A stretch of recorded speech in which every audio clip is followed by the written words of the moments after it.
Ćao svima, ja sam Kent Aim. Zdravo, epski gameri. Moje ime je Kent Aim. Danas ćemo pričati o tome kako tirate Uncle Dana u 5 koraka. Dispenser ide gore.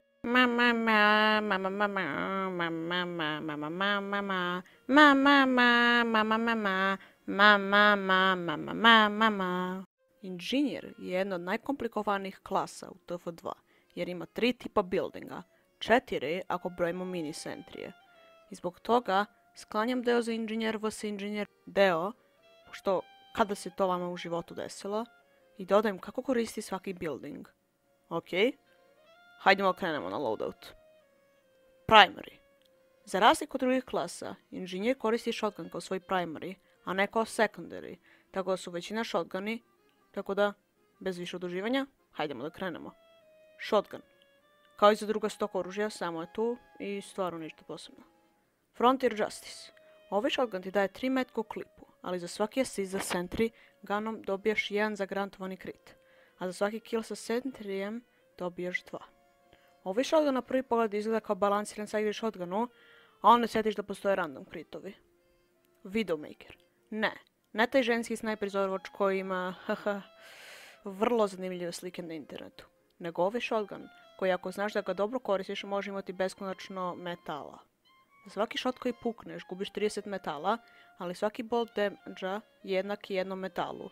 Tako da, ako uvek dobiješ veći damage od 30, imaš beskonačno metala. Jupi za tebe. Thompson 6000. Say the line! Kent Aim. Ovo ide u ružan ćošak sa klasikom, Cine Sliperom, Red Tape Recorderom i Buffalo Steak sandvičom.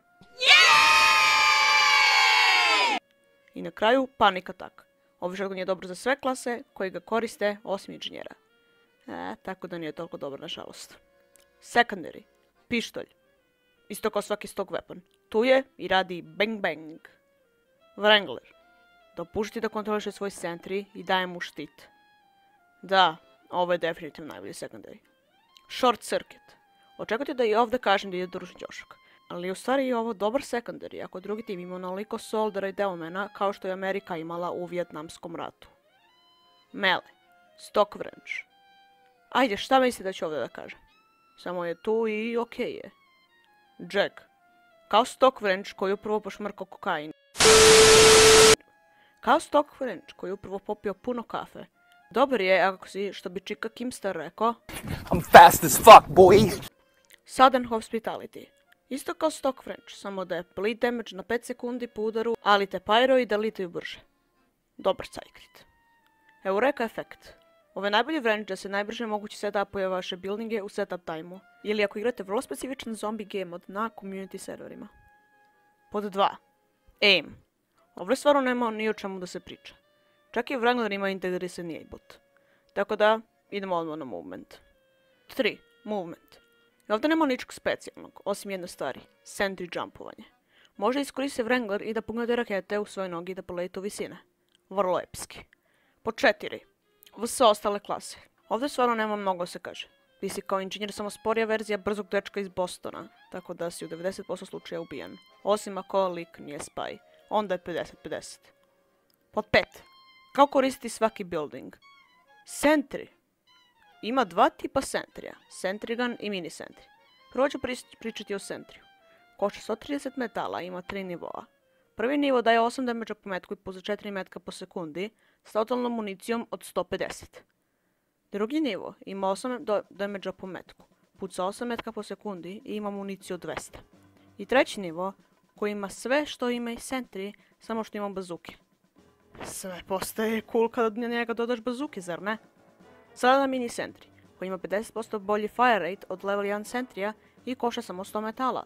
Tako da, ako vam je mentor bila Rambo Elsa, onda uzmite ovaj sentry. Sada na dispenser. Dispenser je čudeso koje daje municiju i health teammateima, a što je veći level, to brže healuje. Sada, imajte prioritet da stavite dispenser blizu vaših teammatea, a ne blizu sebe, pošto njima mnogo više treba health regen nego vama. Teleporter. Šta se kaže? Uđeš na jedno mjesto i izađeš na drugo. Magija. Šala na stranu, ovo je najbitniji building u vašem arsenalu. Kao što je Ujka Dane jednom rekao, sentry dobiju killove, dispenseri spašavaju živote, a teleporterovi pobeđuju igre. Šta se menja po nivoima. Pa na level 1 recharge time je 10 sekundi, na level 2 5 sekundi i na level 3 samo 3 sekunde. Izvinite ako sam zvučao malo čudno u ovom videu, malo sam bolestan, tako da naravno sam mi glas nije bio toliko užasan. To bi bilo to za Inženjer video epski gameri. Hvala puno na gledanju. I ja sam Ken Tame i dalje nemam normalan outro. Ali kako ovo postoji?